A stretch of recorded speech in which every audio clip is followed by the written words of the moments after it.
Bonjour, bienvenue sur ma chaîne, c'est Céline des cartes bavardes. Je vais vous présenter aujourd'hui un jeu de tarot, plus communément nommé un jeu de Minchiate en italien. C'est un jeu, alors celui-ci date de 2004, mais c'est la reproduction d'un jeu donc de tarot Minchiate al Leone qui datait initialement de 1790. Le Minchiate, c'est une spécialité florentine. Je vous montre le dos de la boîte. Hop. C'est une spécialité florentine en termes de jeu de cartes. Qui a la particularité d'avoir 97 cartes. Là, j'ai fait plusieurs paquets pour vous expliquer ce qu'il en est, parce qu'on peut vraiment séparer tout ce petit monde. C'est un jeu donc qui date du début du XVIe siècle. Et en fait, c'est un jeu de 78 cartes auxquelles on a ajouté des cartes complémentaires, comme les éléments, les signes astrologiques. Je vais vous montrer tout ça. Donc nous avons... alors, je vais vous faire dans l'ordre. Hop, donc je vais vous montrer les cartes et je vous expliquerai tout à l'heure donc la particularité de tout ce petit monde. Donc nous avons dans un premier temps le fou qui est ici, le battleur, en fait c'est le pape 1, il est appelé comme ça. Nous avons ensuite le grand-duc qui est le pape 2. Ici, nous avons l'empereur d'Occident, c'est le pape 3. L'empereur d'Orient, le pape 4. Et l'amoureux qui est le pape 5. Voilà.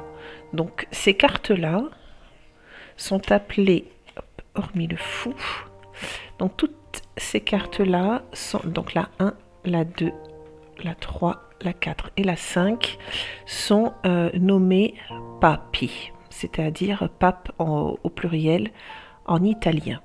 Voilà, donc ça c'est la première déjà particularité. Donc à la suite de l'amoureux, nous avons la tempérance, la force, la justice, la roue de fortune, le chariot, l'ermite, le pendu, pardon, je l'ai mis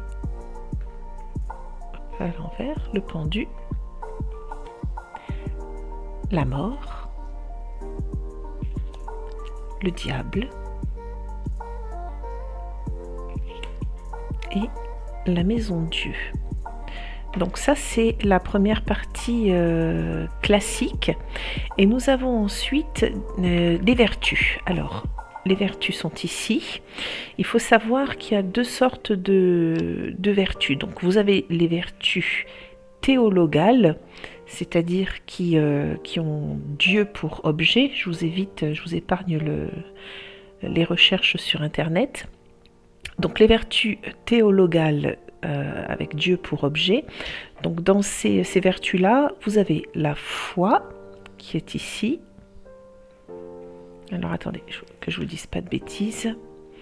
Pardon, non. Vous avez l'espérance, l'espérance, la prudence, la foi et la charité.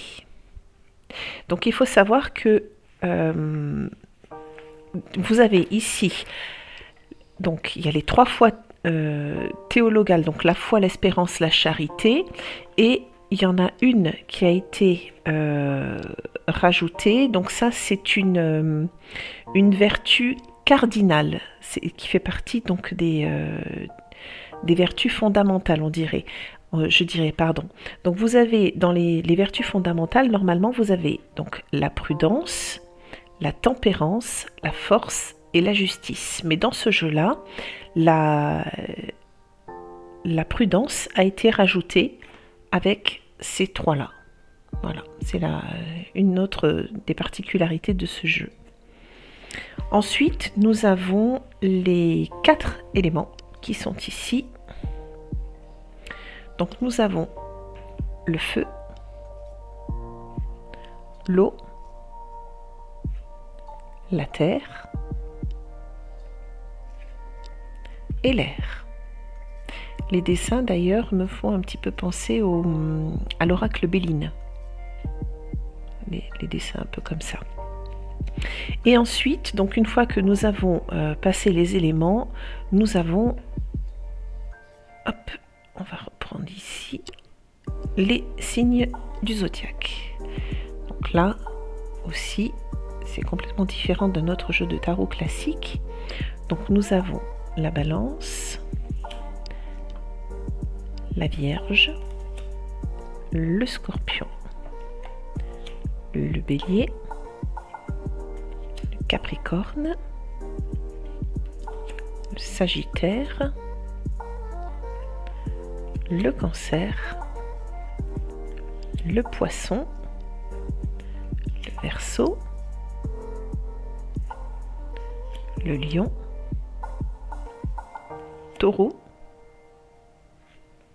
et gémeaux.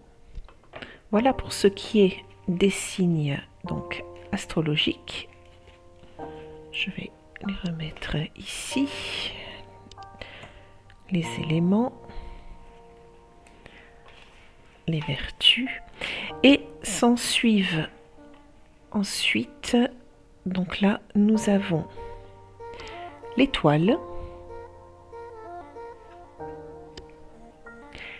la lune, le soleil, le monde et le jugement. Voilà, donc là vous avez le jeu, la première partie du jeu qui est ici, et suivent ensuite donc les cartes du jeu de tarot, où là, autre spécificité, vous allez le voir tout à l'heure, les épées. Donc là vous avez les bâtons. Je vous les passe rapidement. Donc voilà pour les bâtons. Alors les épées, elles sont droites, comme des glaives en fait. Dans le tarot de Marseille, les épées sont courbées et ici, elles sont droites.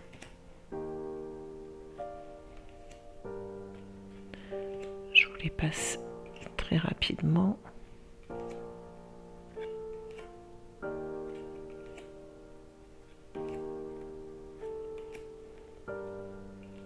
Les deniers.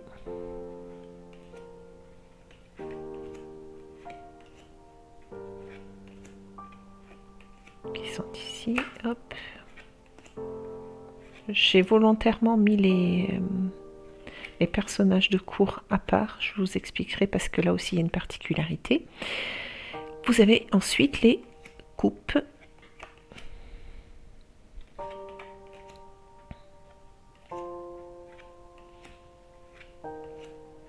Donc là c'est très ressemblant au tarot de Marseille. Voilà. Et vous avez donc ici les personnages de cour. Alors là vous avez pour les deniers, je vous montre particularité, le valet c'est une jeune femme, le cavalier c'est un personnage mi-homme, mi-animal. Voyez, et tous les cavaliers sont comme ça, mi-homme, mi-animal. La reine et le roi. Donc là c'est pour les deniers. Pour les coupes, là aussi vous avez une jeune fille. Pour le cavalier, le valet, le cavalier de nouveau mi-homme, mi-animal, la reine, le roi. Les bâtons, alors là le valet, c'est un garçon. Mi-homme, mi-animal pour le cavalier encore, la reine, le roi. Hop. Et on part pour les épées, pardon. On a un garçon, mi-homme, mi-animal pour le cavalier, la reine et le roi. Voilà, donc nous avons pour les personnages de cour, 2 garçons pour ce qui est des valets et 2 filles. Voilà, hop, ici. Et pour ce qui est des cavaliers, ils sont tous mi-humain, mi-animal. Alors pourquoi ça, je ne saurais vous dire. Voilà. Que vous dire d'autre? Oui, ces renseignements, je les ai pas inventés, hein, je suis pas une historienne du tarot. Par contre, j'ai pris toutes ces informations donc dans le très beau livre qui s'appelle Tarot, jeux et magie. Je vous mettrai la photo par là et le lien dans le descriptif. C'est un livre, alors si vous voulez l'acheter, il est quand même pas donné puisqu'il est dans les environs de 100 € d'occasion. C'est le prix auquel je l'ai trouvé en moyenne. Alors que sur le site, comme il est devenu public, hein, ce livre, vous pouvez le consulter en ligne, voire même vous l'imprimer, si vous souhaitez avoir les explications à la maison. Donc moi, je vous mettrai également, là j'ai fait la copie, je vous ferai une petite capture d'écran, je vous mettrai la photo, donc avec tout le descriptif pour les cartes de ce jeu. C'est super intéressant. Il faut savoir que le tarot Minkyat a disparu aux environs de la fin du 19e siècle. Et maintenant, voilà, ce ne sont que des jeux de collection en fait. C'est ici que se termine ma petite vidéo. J'espère que cela vous a plu. N'hésitez pas à vous abonner, faire un petit like, ça fait toujours plaisir. Et je vous dis à bientôt. Au revoir.